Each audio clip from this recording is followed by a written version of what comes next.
Denúncia do povo cabindense. Os oficiais das Forças Armadas Angolanas, FA, em Cabinda são acusados por ativistas de envolvimento no tráfico de ouro e proteção de atividades fraudulentas de empresas de mineração. Alega-se que altas autoridades civis e militares angolanas também estão envolvidas nesse caso. Antes de prosseguirmos com a matéria, faço um apelo para aqueles que ainda não se inscreveram no canal. Inscrevam-se, deem um like, pois é importantíssimo, e ativem o sininho de notificações para se manterem informados sobre todos os vídeos.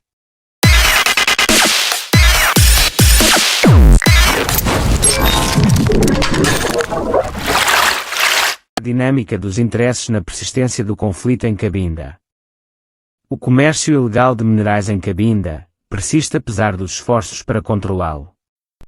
Oficiais angolanos, especialmente o Tenente-General Tuquikebe Tussan dos Santos, comandante da região militar de Cabinda, são acusados de cumplicidade em atividades ilícitas. Ativistas cabindenses expuseram a colaboração entre as forças de segurança angolanas e traficantes de minerais, apresentando evidências e testemunhos.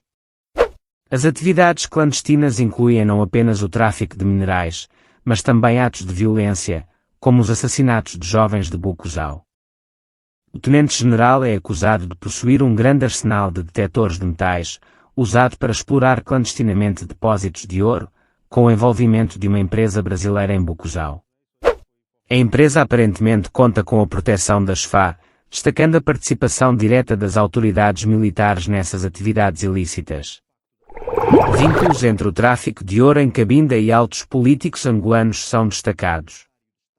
O ex-governador de Cabinda, Eugênio César Laborinho, atual ministro do Interior, é acusado de estar envolvido no envio de ouro e tenente-general para Ponta Negra, na República do Congo. As revelações destacam a complexidade da rede criminosa na região e a cumplicidade em diferentes níveis do aparato estatal. Apesar das evidências e apelos à ação, o governo angolano parece relutante em investigar essas práticas ilegais, deixando impunes os responsáveis por esses crimes econômicos e ambientais. O comércio ilegal de minerais em Cabinda, com o envolvimento de altos oficiais militares e personalidades políticas influentes, continua a prosperar, alimentando um ciclo de violência e exploração na região. Os esforços de ativistas locais esbarram na indiferença das autoridades governamentais. Para interromper essas atividades criminosas e restaurar a ordem na região, é imperativo que o governo angolano tome medidas concretas, conduzindo investigações profundas e responsabilizando os culpados. Apenas o comprometimento firme das autoridades nacionais e internacionais pode pôr fim a essa exploração abusiva dos recursos naturais de Cabinda, garantindo um futuro mais justo e seguro para seus habitantes. Os defensores dos direitos humanos, em colaboração com organizações internacionais como Global Witness, Amnesty International e Oxfam, devem intensificar esforços para expor essas práticas ilegais e exigir responsabilidade daqueles envolvidos. A comunidade internacional precisa monitorar de perto a situação em Cabinda e pressionar o governo angolano a tomar medidas imediatas para encerrar essas atividades fraudulentas e proteger os direitos das populações locais. Para encobrir seu tráfico ilícito, as autoridades militares da FA lançaram uma operação contra estrangeiros em Belize. Uma operação coordenada pelos órgãos do Ministério do Interior e das Forças Armadas Angolanas destacadas no município de Belize resultou, sábado último, 17 de fevereiro de 2024, na detenção de 35 cidadãos estrangeiros, sendo 29 congoleses democratas e 6 congoleses do Congo-Brazzaville, indiciados na prática de exploração ilícita de minerais estratégicos, ouro. Os aludidos foram surpreendidos pelas forças da ordem no rio Mbelizi, que dista 23 km da vila de Belize, explorando o ouro, sem que estivessem licenciados para o efeito. Em posse dos implicados foram apreendidos vários artefactos que serviam para o exercício da atividade e mais de 10 gramas de ouro, equivalentes a mais de 500 mil kwanzas. Refere-se que os implicados já se encontram sob custódia do Ministério Público para procedimentos subsequentes e ações de combate ao fenómeno vão prosseguir de modo a conter a prática. A persistência do conflito em Cabinda está estreitamente ligada aos interesses pessoais dos generais angolanos, que se beneficiam da guerra imposta ao povo cabindense pelo MPLA para perpetuar seu tráfico ilícito de minerais. Essa situação revela uma dinâmica complexa onde os interesses econômicos prevalecem sobre a busca pela paz e estabilidade em Cabinda. Apesar de o presidente angolano não fazer esforços para resolver o conflito militar no território, as ambições dos generais continuam comprometendo as iniciativas de pacificação. Os generais angolanos encontraram no conflito em Cabinda uma oportunidade lucrativa para suas atividades criminosas. Ao manterem a guerra, eles se beneficiam de um ambiente propício para seus tráficos ilícitos de minerais, escapando de qualquer forma de controle ou responsabilidade. Essa estratégia insidiosa lhes permite preservar seus interesses pessoais em detrimento da paz e do bem-estar da população cabindense, que enfrenta a miséria. Infelizmente, o presidente angolano João Lourenço caiu na armadilha estabelecida por seus generais, encontrando-se em um impasse para uma resolução pacífica do conflito. A vontade política de pôr fim à guerra é comprometida pelos interesses econômicos dos generais, criando um ciclo vicioso onde a paz se torna um objetivo difícil de alcançar. Apesar das pressões dos cabindenses e dos apelos à resolução pacífica do conflito, os generais angolanos continuam a obstruir as iniciativas de paz, colocando em risco os esforços de estabilização em Cabinda.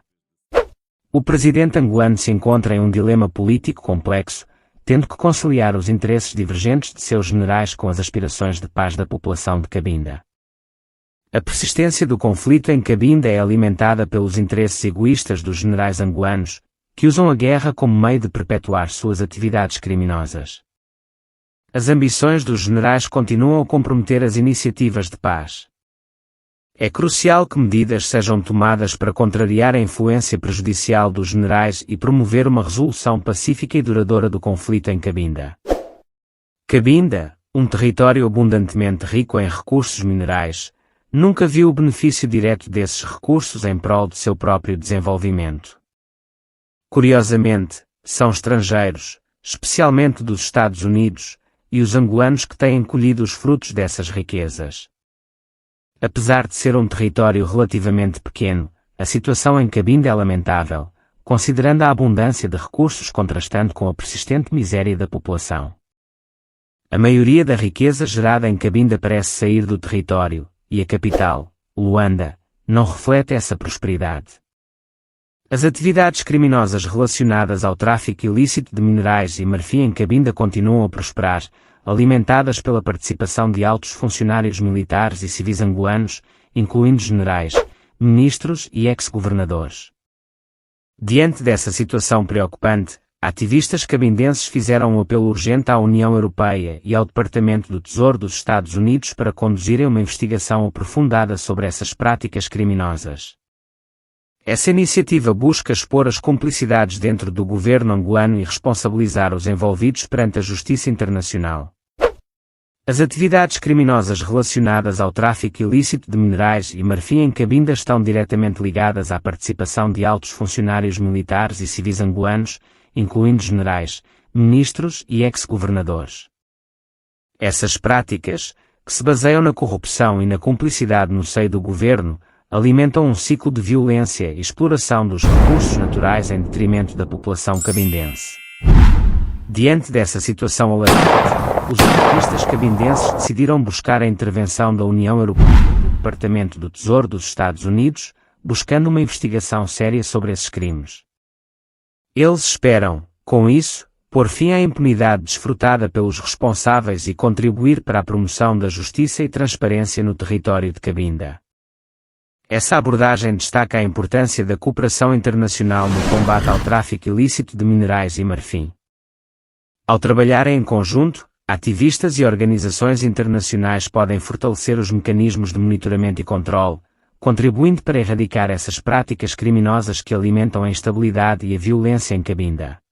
O apelo dos ativistas cabindenses à União Europeia e ao Departamento do Tesouro dos Estados Unidos para investigar o tráfico ilícito de minerais e marfim em Cabinda destaca a urgência de agir diante dessa ameaça. É crucial que a comunidade internacional responda a esse apelo conduzindo uma investigação séria e tomando medidas concretas para pôr fim à impunidade e à cumplicidade no seio do governo angolano. Trabalhando em conjunto, podem contribuir para promover a justiça, transparência e estabilidade no território de Cabinda. Cabinda deveria ter uma infraestrutura robusta, semelhante ao estado do Texas, considerando a riqueza existente no território. Contudo, a atual administração do MPLA parece negligenciar essa potencialidade. A falta de infraestrutura em Cabinda é evidente, incluindo estradas em condições precárias, buracos nas vias e outras deficiências. Um exemplo é a situação da Via do Miconge, no município do Belize, na região do Alto Sundi, que carece de estradas adequadas, levando a população local a questionar se são realmente considerados parte do povo de Cabinda. Cabinda é dividida em 4 municípios: Acede, Cabinda, Kacongo, Bucuzau e Belize. Infelizmente, o município do Belize enfrenta diversas questões, sendo a falta de infraestrutura uma delas. Essa via só volta mesmo até aí no vácuo, onde tem esse alcatrão. É uma via que tem muitas aldeias e que dá muita produção, pode ajudar a província de Cabinda. A Ensica começou a asfaltar a via, mas de pé para mão assustamos, começaram a tirar as máquinas e ninguém nunca veio aqui para dar uma satisfação. Então nós estamos muito preocupados com o problema da via. Sem via, essa população aqui é uma população agrícola, produz muito, mas para evacuar os produtos para a cidade tem sido muito difícil, por a via não estar em condições. Via está mal. Eu estou a vir do que fuma, fui ajudar a minha avó a arrancar jinguba. E assim já estou a regressar para Belize. Fiz 2 dias à espera de carro, não há carros assim a circular nessa área. Mas graças a Deus consegui e já estou a regressar. Nós é que ajudamos sempre a transportar. Por exemplo, esses aqui estão vindo do Malongozal, estão a levar as famílias que vão para óbito na cidade. A circulação está péssima. Está péssima. Muita comida da população está por estragar. Então é uma preocupação do governo. Mas queremos que até fim de semana o trabalho será concluído. Para irmos à escola, todos os dias temos medo de passar nessas tábuas. É muito perigoso, principalmente nós, as crianças. Assim que vimos as máquinas a fazer o trabalho, estamos bem satisfeitos, porque a população estamos a passar muito mal. A partir de Kikumba-Congo até Caigambo, todas as pontes estão mesmo mal. E precisamos de esforço do governo para nos reabilitar tais pontes. A população do Alto Sul enfrenta dificuldades para se deslocar até a cidade de Cabinda, especialmente durante a época chuvosa, quando a via de terra fica intransitável devido a deslizamentos, e as pontes apresentam problemas estruturais. Os habitantes e condutores da região do Alto Sundi enfrentam dilemas diários, com o custo elevado para utilizar a passagem existente. Há um apelo ao governo provincial de Cabinda para intervir e concluir urgentemente as obras no Alto Sundi, proporcionando uma infraestrutura adequada para melhorar a qualidade de vida e a acessibilidade para a população local. Essa discrepância na distribuição de recursos é frustrante para os habitantes locais, que veem a riqueza de sua terra sendo explorada sem trazer benefícios tangíveis para a comunidade. A FLECFAC, representando o povo de Cabinda, luta pela independência, pois sentem que o governo do MPLA não valoriza nem respeita os cabindenses. A população local não desfruta de prioridade ou liberdade em sua própria terra, enquanto os intrusos, infelizmente, parecem ter mais influência e valor. Mais uma vez, apelo à comunidade internacional para não apenas focar nas situações globais, como a guerra na Ucrânia, mas também para se manifestar sobre a questão de Cabinda. As pessoas estão saturadas com a má governação do MPLA, e acredita-se que se os Estados Unidos expressarem apoio à independência de Cabinda, o MPLA não teria autoridade para boicotar tal decisão. A perspectiva é que os angolanos obedeceriam às ordens dos americanos se estes decidirem pela independência de Cabinda. A falta de manifestação internacional é interpretada como conivência com a situação, especialmente considerando os benefícios estrangeiros do petróleo de Cabinda, como é o caso de Malongo. Caso tenha apreciado o conteúdo, pedimos o seu apoio através da ação de curtir, inscrevendo-se no canal, ativando o sininho de notificações e compartilhando para difundir esta mensagem. Agradecemos pela sua atenção e contamos com a sua participação contínua nesta jornada. Viva Cabinda livre e independente!